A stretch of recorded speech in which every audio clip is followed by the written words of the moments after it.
Buenos días.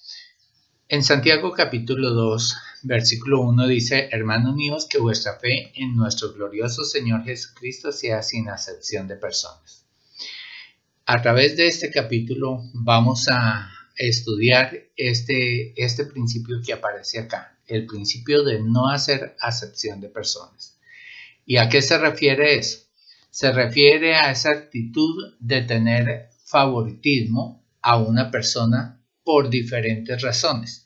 Y en el mundo antiguo, ¿cuáles eran esas razones por las que una persona prefería a alguien en desmedro o agrediendo a otra persona? Entre los judíos, ellos hacían esta clasificación. Ellos decían: el mundo se divide entre judíos y gentiles, es decir, las personas que creen en Dios como nosotros y los demás que son unos paganos que no creen en Dios.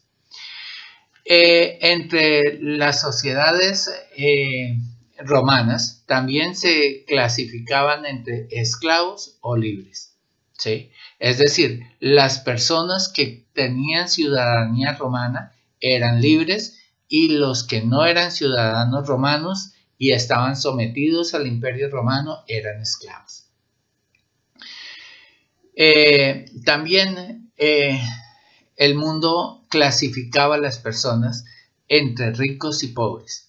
Obviamente los ricos se consideraban tener más posibilidades que los pobres.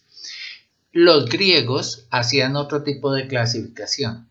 Para ellos lo más importante era la sabiduría. Entonces ellos decían: nosotros los griegos y los demás son unos bárbaros, ¿sí? Y cuando se habla de bárbaro, la connotación es ignorantes, es gente sin conocimiento, sin cultura como la que nosotros tenemos.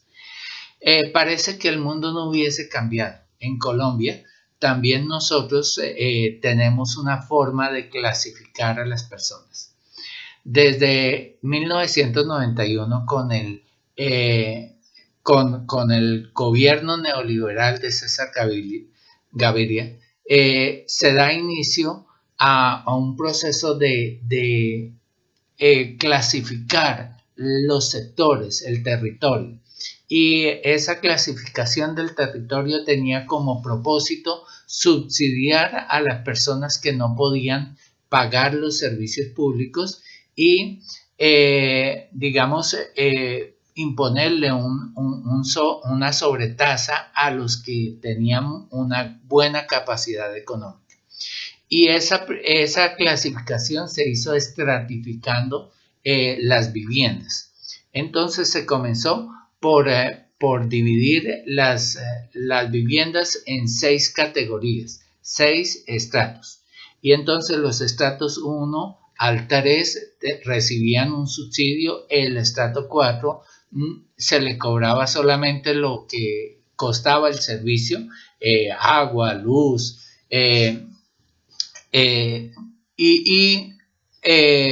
estrato 4, el estrato 5 y 6, entonces pagaba un subsidio adicional del 20%.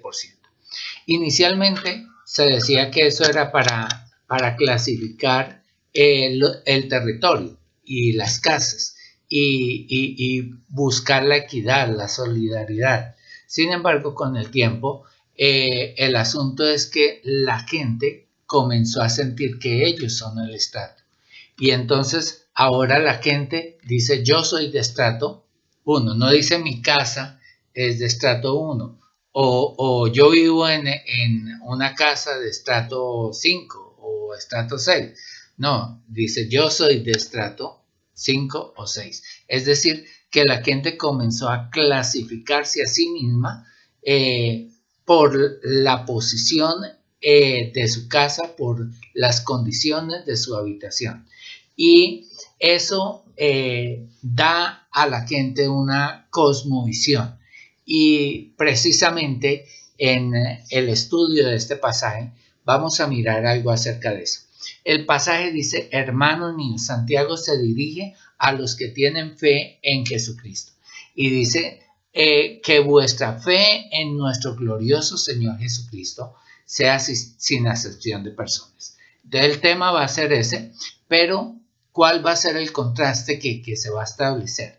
Se va a mirar esas cosas que la gente considera valiosas en comparación con el glorioso Señor Jesucristo.